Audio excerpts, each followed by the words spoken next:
तो हम punishment for repeat offenders section 71 भारतीय न्याय संहिता से कंटिन्यू कर रहे हैं हम।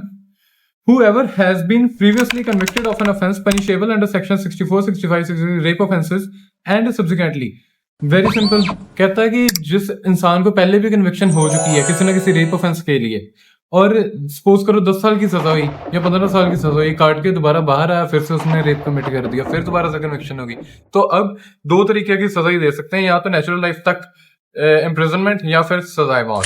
Section 72 disclosure of identity of victim of certain offences etcetera. क्या कहता है कि डिस्क्लोज नहीं करनी हमने आइडेंटिटी विक्टिम की। क्यों? क्योंकि जो ऑफेंसेस अगेंस्ट वुमेन होते हैं वो कॉन्फिडेंशियल होते हैं, ठीक है। इवन कि अगर आप प्रैक्टिकल सिनेरियो में भी देखो तो जो ऑफेंसेस अगेंस्ट वुमेन होते हैं वो एक्स एक्स एक्स एक्स ऐसे करके वर्सेस एक्स एक्स ऐसे लिखा होता है, ठीक है, because the matters are confidential. और whoever prints or publishes the name or any matter which may make known the identity of any person against whom an offense, rape offenses is alleged or are found to have been committed, ठीक है कि नहीं, जिसके against पाए गए हैं कि उसके अगेंस्ट सो वुमेन के अगेंस्ट ये वाले offences they have been found to have been committed against them, इस मामले में सजा कितनी होगी? 2 साल, which may extend to 2 years and also be liable to fine. Clause 2. Nothing in subsection 1 extends to any printing or publication of the name or any matter which may make known the identity of the victim if such printing or publication is. ठीक है, कहते हैं कि कौन से circumstances हैं जिनमें हम डिस्क्लोज कर सकते हैं। पहला सर्कमस्टांस, बाय और under the order in writing of a police officer in charge of the police station or the police officer making investigation into such offense acting in good faith, ठीक है, यानी कि police officer ने जब order दिया writing में, officer in charge of police station है, या फिर police officer making the investigation into such offence acting मतलब गुड फेथ में इन्वेस्टिगेशन करते हुए, तो या फिर विक्टिम ने खुद ही ऑथराइज कर दिया, या फिर विक्टिम की डेथ हो चुकी है, या फिर वो बच्चा है, या फिर अनसाउंड माइंड का है, ऐसे केसेस में उनका नेक्स्ट रिलेटिव विक्टिम का, ठीक है, वो ऑथराइज कर सकता है। तो क्या कहता है? Nothing in subsection 1 extends to any printing और publication of the name or any matter which may make known the identity of the victim, ठीक है, कि सबसेक्शन 1 अप्लाई नहीं होगा तब तक इन कंडीशंस में वो बार जो है वो नहीं अप्लाई होगी।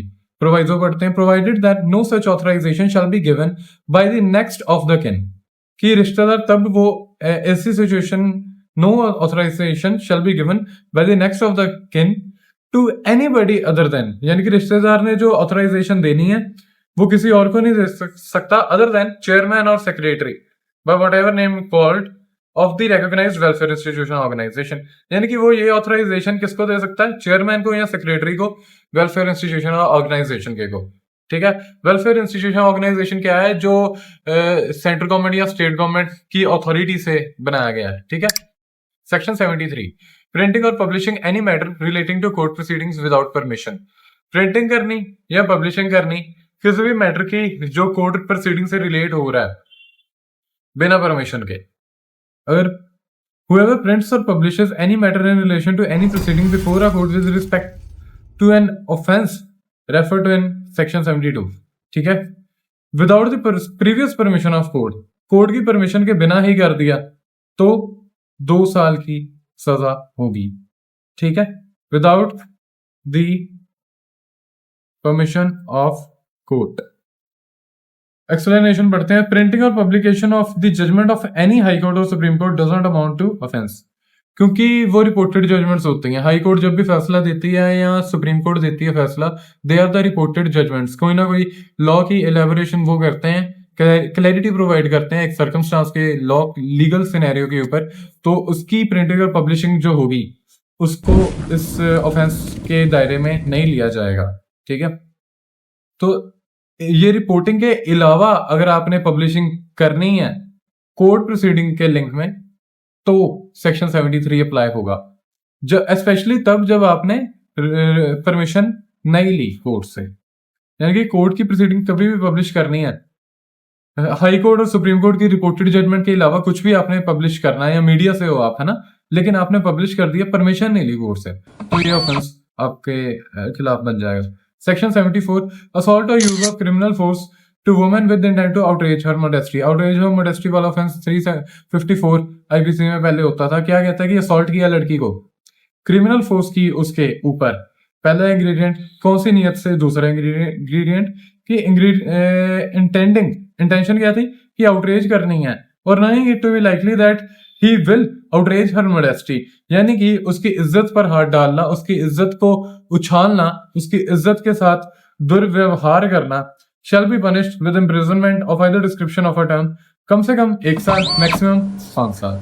सेक्शन 75 पर आयो sex harassment. Man committing any of the following acts, 4 circumstances है। पहला, फिजिकल कंटेक्ट कर रहा है, गलत तरीके से हाथ लगा रहा है, advancing involving unwelcome and explicit sexual overtures, ठीक है कि नहीं, या फिर बार बार सेक्सुअल फेवर्स की डिमांड कर रहा है, रिक्वेस्ट कर रहा है, या फिर पोर्नोग्राफी दिखा रहा है लड़की को उसकी मर्जी के खिलाफ, या फिर सेक्सुअली कलर्ड रिमार्क्स दे रहा है, गंदे तरीके की बातें, गंदे तरीके के रिमार्क्स उसको दे रहा है, प्रोवाइडेड दैट वो ये सब नहीं चाहती, कंसेंट उसका नहीं है, चाहे एक्सप्लिसिटली लिखा नहीं है, लेकिन इंटरप्रिटेशन इसकी ये है कि, और जजमेंट्स ने भी काफी बार हेल्ड किया कि लड़की की विल नहीं है, उसकी मर्जी के खिलाफ ये सब अगर आप कर रहे हो तो ये सेक्सुअल हरासमेंट के लिए अमाउंट होता है।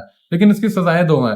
पहली 3 सर्कमस्टांसेस में लाइक किया तो कितनी सजा, 3 साल सजा। अगर 4th सर्कमस्टांस यानी कि सेक्सुअली कलर्ड रिमार्क्स किए तो 1 साल की सजा, ठीक है। सेक्शन 76, असॉल्ट और use of criminal force to women with intent to डिसरोब।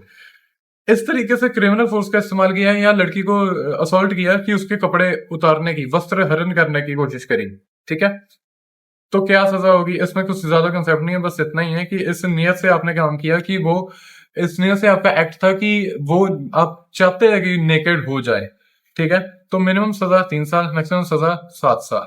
77 section voyeurism. Voyeurism क्या होता है, देखना किसी को चुप चुप के, कैप्चर करना किसी की इमेज को, किसी की वीडियो बना लेना चुप चुप के, ठीक है। होटल में कैमरा लगा लेते हैं, ठीक है, जो कपल को देखना चाहते हैं, वो वॉयरिज्म, उनकी फिल्में लीक कर देते हैं, वॉयरिज्म होता है वो, ठीक है। पहली कन्विक्शन में कितनी सजा, 1 साल से लेकर 3 साल तक। दोबारा आपने फिर से एक ऑफेंस कमिट किया, 3 साल से लेकर 7 साल तक, ठीक है।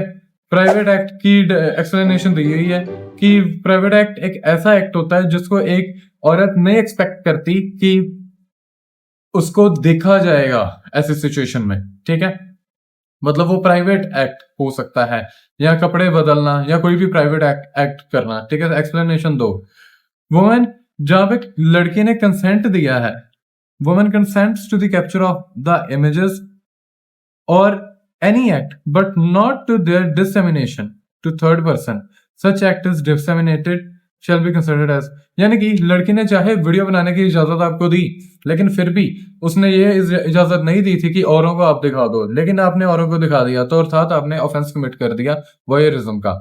Section 78 stalking. Any man who follows a woman, पीछा कर रहा है लड़की का, कंटेक्ट करने की कोशिश कर रहा है, या कोशिश कर रहा है कि वो कंटेक्ट किसी तरह से एस्टेब्लिश कर सके उसके साथ, लोगों से पूछ के, लोगों से, उसकी फ्रेंड्स से पूछ के, या व्हाटएवर। क्लियर इंडिकेशन क्या है कि लड़की का इंटरेस्ट नहीं है, फिर भी आप पीछे बढ़ रहे हो, ठीक है। या फिर मॉनिटर कर रहे हो उसको, लड़की का इंटरनेट पर ईमेल और any form monitors the use by a woman of the internet, यानी कि लड़की चाहती नहीं है लेकिन आप उसको ऑनलाइन स्टॉक कर रहे हो, मैसेजिंग कर रहे हो, ठीक है, क्या कर रही है क्या नहीं कर रही, उसको, उसकी प्राइवेसी को हार्म करने की कोशिश कर रहे हो, स्टॉकिंग कर रहे हो। और साथ आप provided that such conduct shall not amount to the stalking if the man who pursued it proves that it was pursued for the purpose of preventing। हाँ, तो ये 3 circumstances में स्टॉकिंग नहीं होगी।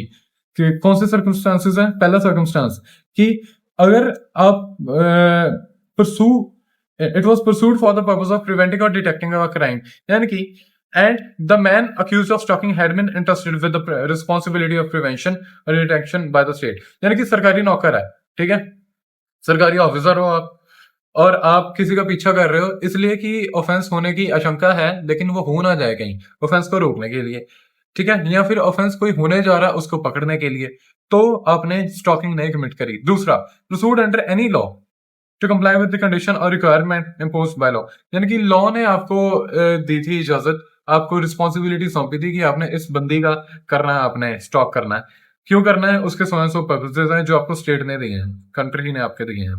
Particular circumstances such conduct was reasonable and justified, या फिर कोई ऐसा एक्सेप्शनल सर्कमस्टांस है या पर्टिकुलर सिचुएशन ऐसी है कि आप उसका स्टॉकिंग कर रहे थे लेकिन वो जस्टिफाइड था, आप गंदी नियत से नहीं कर रहे थे, ठीक है। तो पहली कन्विक्शन में 3 साल की सजा, दोबारा फिर से आपने ये हरकत करी तो 5 साल की सजा। कौन सी हरकत, ऑफेंस कमिट किया आपने, ठीक है।